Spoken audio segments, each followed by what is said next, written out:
सुरुवातीला बातमी मुंबईतून। मुंबई पालिकेचा 80,953,00,000चा अर्थसंकल्प सादर झालाय। विकास कामांसाठी 48,164 कोटी 28 लाखांची तरतूद केलेली आहे। पालिका आयुक्त भूषण गगराणी यांनी हा अर्थसंकल्प सादर केलाय।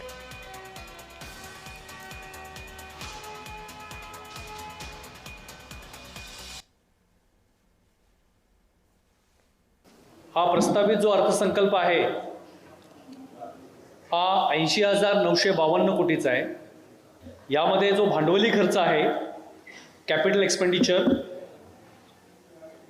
तो 48,164 कोटी आणि महसुली खर्च जो आहे हा 32,698 कोटी। म्हणजे भांडवली खर्च हा 60% आणि महसुली खर्च हा 40%। अशा पद्धतीनं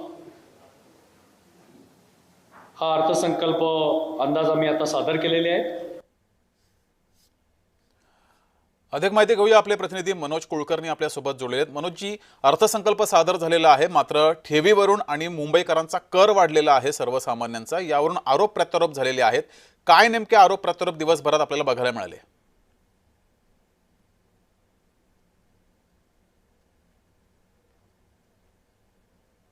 अगदी बरोबर आहे। गेल्या 3.5 ते 4 वर्षापासून मुंबईचा जो प्रशासनाचा कारभार होता ते अधिकारी सांभाळत होते आणि गेल्या महिन्यात झालेल्या निवडणुकीनंतर या ठिकाणी लोकप्रतिनिधी बसलेले आहेत आणि हा त्यानंतरचा पहिलाच अर्थसंकल्प होता। जरी हा अर्थसंकल्प नगरसेवक किंवा लोकप्रतिनिधी आलेले असताना जरी सादर झालेला आहे, तरी त्यावर मात्र प्रशासनाची छाप असल्याचं पाहायला मिळतंय एकंदरीतच। तर हा अशा प्रकारचा जो अर्थसंकल्प सादर केलेला आहे, या अर्थसंकल्पावर विरोधी पक्षांनी टीका केलेलीच आहे। तर यामध्ये काही सूचना ज्या आहेत त्या आता ज्या बैठका होतील त्या बैठकीच्या अनुषंगाने प्रशासनाकडे मांडू आणि त्या पूर्ण करून घेऊ असं सत्ताधारीकडून सांगण्यात आलेलं आहे। सगळ्यात महत्वाचं म्हणजे ज्या पायाभूत सुविधा आहेत त्या सुविधांसाठीच हा जो अर्थसंकल्प आहे तो सांगायला हरकत नाहीये।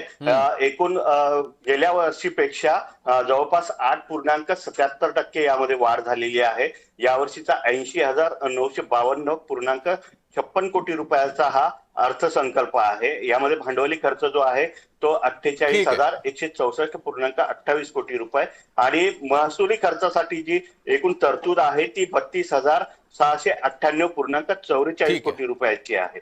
एकंदरीतच यामध्ये पायाभूत सुविधा असतील, आरोग्य सेवा, स्वच्छता, पर्यावरण, शिक्षण या सगळ्या गोष्टीसाठी या ठिकाणी जी आहे ती तरतूद करण्यात आल्याचं सांगण्यात येत आहे। परंतु विरोधक मात्र यावर तयार नाही आहेत, कारण अनेक ठेवी ज्या आहेत त्या मोडलेल्या आहेत आणि त्या अनुषंगाने हा सगळा खर्च करण्यात आलेला आहे। गेल्या 3.5 वर्षामध्ये किती खर्च झालेला आहे याची श्वेतपत्रिका काढावी अशी विरोधी पक्षनेत्या किशोरी पेडणेकर यांनी सुद्धा केलेली आहे आणि सभागृहात सुद्धा तशी मागणी केलेली आहे। तर याच अनुषंगाने सत्ताधारी पक्षांकडनं मात्र यावरून जोरदार आरोप प्रत्यारोप हे बघायला मिळाले। मनोजजी, तुम्ही असेच जोडलेले राहा।